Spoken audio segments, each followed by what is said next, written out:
ধরো বুঝছো। আচ্ছা এখন তুমি তোমার কথা বলো, তোমার প্ল্যান কত দূর? শোনা, আমরা অনেকদিন ছবি উঠি না, আচ্ছা একটা সেলফি তুলি। আচ্ছা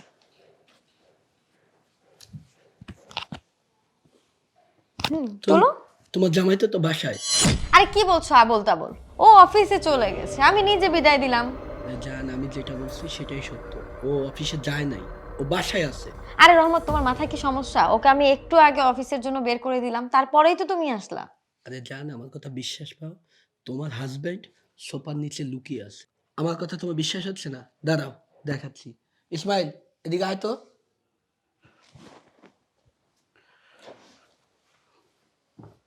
ইসমাইল, তুমি না অফিসে গেছো, তুমি সোফার পিছনে কি করো? আমি সোফার পেছনে কি করি সেটার থেকে বড় কথা হচ্ছে তোমরা দুজন বাসার মধ্যে কি করতেছো এগুলা। তার মানে আমি যা শুনেছি তা সব সত্য। কি জানো তুমি? বলো কি জানো? তোমাকে আমি ভালোবেসে বিয়ে করেছিলাম, পৃথিবীতে সবচেয়ে বেশি বিশ্বাস আমি তোমাকে করেছিলাম, কিন্তু তুমি সেই বিশ্বাস আমার ভেঙেছো। বাড়ির দারোয়ান সুদ্ধা তোমার ব্যাপারে কথা বলে কি বলেছে জানো?